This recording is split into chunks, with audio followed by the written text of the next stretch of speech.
তোমরা হয়তো অনেকেই মোমো খেয়েছো বা গ্রেভি মোমোও খেয়েছো, কিন্তু আমার এটা সেকেন্ড টাইম। আমি তো গ্রেভি মোমো আগে কখনো খাইনি। এটা হচ্ছে আসামের বরপেটা রোডে বলে একটা জায়গা রয়েছে, সেইখানে একটা দোকানে। তো এর আগে একদিন খেয়েছিলাম। তো এখানে মানে সারা বছরই বসে দোকানটা একটা মন্দিরের সামনে, আর এখানে সম্পূর্ণ নিরামিষ। তো সেদিনকে ভালো লেগেছিল। তো আজকে আবার চলে এসেছি দোকানটায় একটু মোমো খেতে। তো ভালোই ভিড় আছে দোকানটাতে। তো দেখো মোমো কীভাবে বানাচ্ছে। ওই স্টিকগুলোর মধ্যে তোমার ছিল, ওইগুলো আগুনে সেঁকে নিল, আর ওই ক্যাপসিকাম টমেটো ওইগুলোও সেঁকে নিয়েছে। তারপরে এই যে সস টস আর যা যাবতীয় যা গ্রেভির জন্য দিচ্ছে, জানি না এগুলো আর কি কি আছে, তোমরা দেখো। তো এই গ্রেভি মোমোটা খেতে খুবই ভালো লাগে, তাই জন্য আমি গ্রেভি মোমোটাই খাই। এখানে অনেক কিছুই পাওয়া যায়, তবে সম্পূর্ণ নিরামিষ।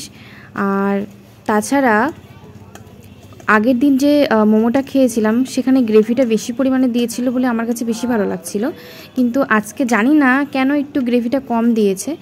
তো আমরা যেহেতু এটা মানে পার্সেল করে নিয়েছিলাম, প্যাকিং করে নিয়েছিলাম বাড়ির জন্য, মানে বাড়িতে নিয়ে এসে খাবো বলে। তো দেখো গ্রেভিটা একটু কম লাগছে, কিন্তু যাই হোক খেতে কিন্তু বেশ সুন্দর। আর এটা খেতে খুব সুন্দর লাগে। তোমরা কে কে খেয়েছো গ্রেভি মোমো আমাকে অবশ্যই কমেন্ট করে জানাবে, ঠিক আছে? এটা আমার সেকেন্ড টাইম খাওয়া। তো আমি সত্যি কথা বলতে আগে কখনো গ্রেভি মোমো মানে নাম শুনিনি। অনেক রকমের মোমোর নাম শুনেছি, কিন্তু গ্রেভি মোমোটা খাইনি, বা এরকম টাইপের মোমো আমি আগে কখনো খাইনি। তো এটা আমার সেকেন্ড টাইম। তো এটা আমি আর বরমশাই দুজনে মিলে খাবো বাড়ি গিয়ে।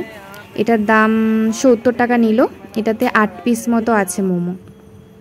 তোমাদেরকে একটু খুলে দেখিয়ে দিচ্ছি। লাইট কম আছে বলে এরকম দেখাচ্ছে। দেখো এটা হচ্ছে একটু দেখাচ্ছে একটা মোমো। এই মোমোটার ভিতরে কি দেওয়া আছে আমি জানি না, তবে এটা কোনো একটা সবজি পেস্ট করা আছে, মানে কিমা টাইপের করা রয়েছে। তো বেশ ভালো খেতে। বন্ধুরা ভালো লাগলে একটা লাইক কমেন্ট আর অবশ্যই শেয়ার করে দিও। যদি চ্যানেলে নতুন হয়ে থাকো বন্ধু করে নিও। টাটা।